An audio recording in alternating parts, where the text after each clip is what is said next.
This video contains spoilers for The Wheel of Time, Season 2, Episode 1.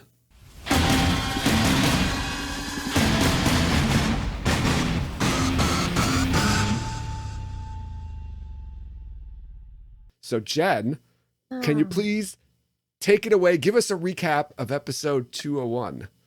I will.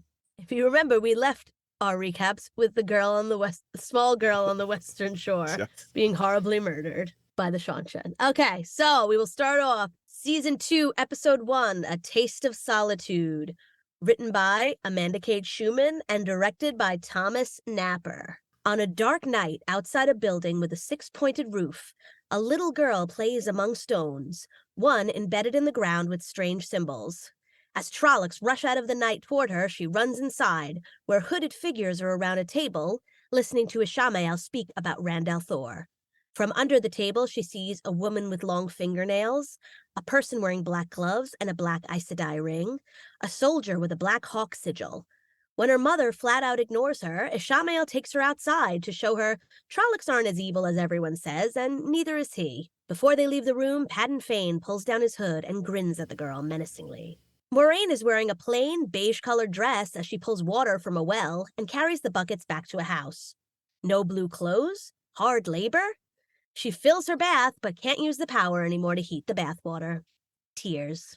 Shirtless Lan practices his sword forms among the trees as a horse and rider pass him heading toward the house. He goes inside to dress, where Verin, her warder Tomas, and her sister Adeleas are sitting around in a courtyard. Adeleas, what? Does she say she's her sister? I thought she did. Okay, well, they looked alike, and so I just assumed that they were sisters. Adeleas is hungover and staring at shirtless Lan.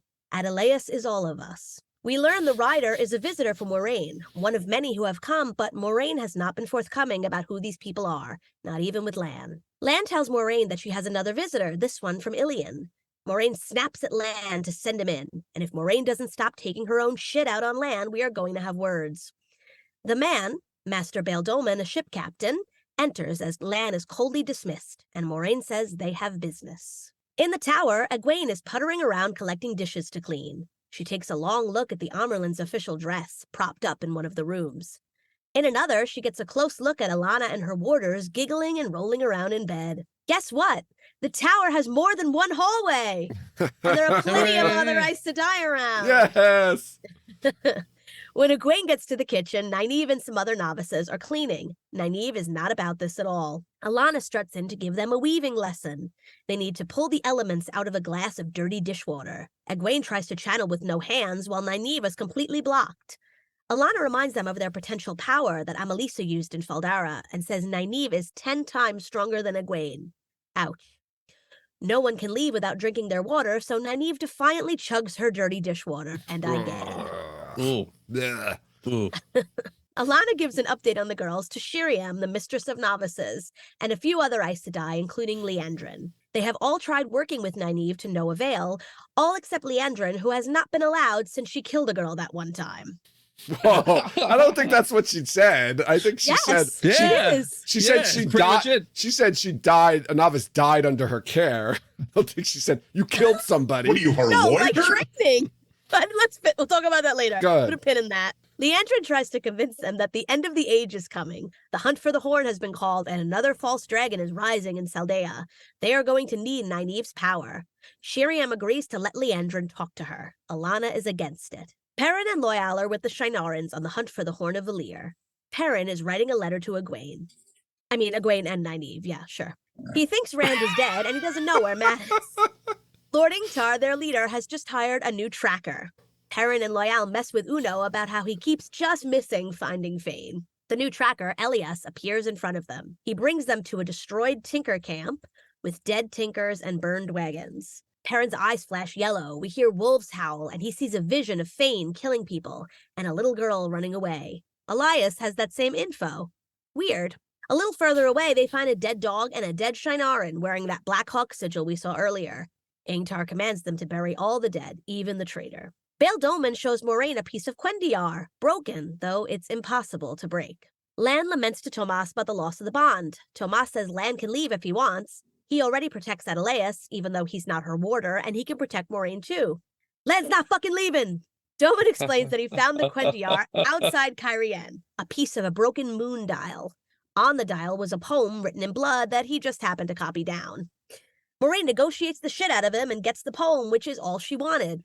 Doman tells her 2 men have been following him, but spoiler alert, they're Fades. She tells him to get the hell out of Dodge. Nynaeve trains in the Warders' quarters with Maxim and Yvonne. They tell her that Warders go through harsh training as well, but they push through by remembering the reason they came to the tower in the first place. We're from New York. No, I said it like that. Yeah, I know. Oh, okay. Quarters. Oh, okay. Come on. It's an old joke. It's an old joke. Okay. Yes. They push through by remembering the reason they came to the tower in the first place. So why is Nynaeve here? She goes to see Egwene, but her room is empty. That's because Egwene is visiting Alana. She asks her questions about how to handle 2 weaves, but Alana thinks she's talking about handling 2 men. Hilarity ensues. Nynaeve is practicing the dishwater weaves when Leandra walks in. She disparages Nynaeve's time sword training and then attacks her and belittles her until she gets angry enough to channel back. Leandra shields her. She tells her Nynaeve is here to learn about power, and Leandra wants to see her become more powerful than any of them. She releases the shield and leaves. The Shienarans bury the dead. Ingtar tells Perrin he showed the traitor mercy because revenge won't bring his people back. But Perrin still wants revenge on Fane. Ingtar says they don't know what Fane's reason was for doing what he did. Maybe Perrin should ask. Moraine continues to ice Lan out while she reads the poem to herself. Lan smashes things. Yes, go off. Happy Beltline, everyone! Nynaeve forgot about the holiday while Egwene puts together a lantern. Nynaeve reads her Perrin's letter. Perrin is overly dramatic about how he misses his friends. He hopes they can all meet up next year with Loyal and Mat. Cut to Leandrin reading the same letter to Mat. She purposely leaves out any mention of his name. Mat stares at a candle sadly while Leandrin makes him feel worse. Mat says he hasn't touched the dagger in 6 months, so what the hell does she want with him? Leandrin just leaves, locking him in. Perrin sets his Beltline lantern afloat on a river. He decides at the last second not to send his wedding ring off with it. Ooh. Egwene sobs over Rand. It was really nice the way he bounced on her right after they had sex and let her think he was dead. Mat is digging away at a wall in his room. Nynaeve puts their lantern out for Rand's spirit. But Rand is off somewhere, lighting his own lantern fully alive. You son of a bitch. You son of a bitch.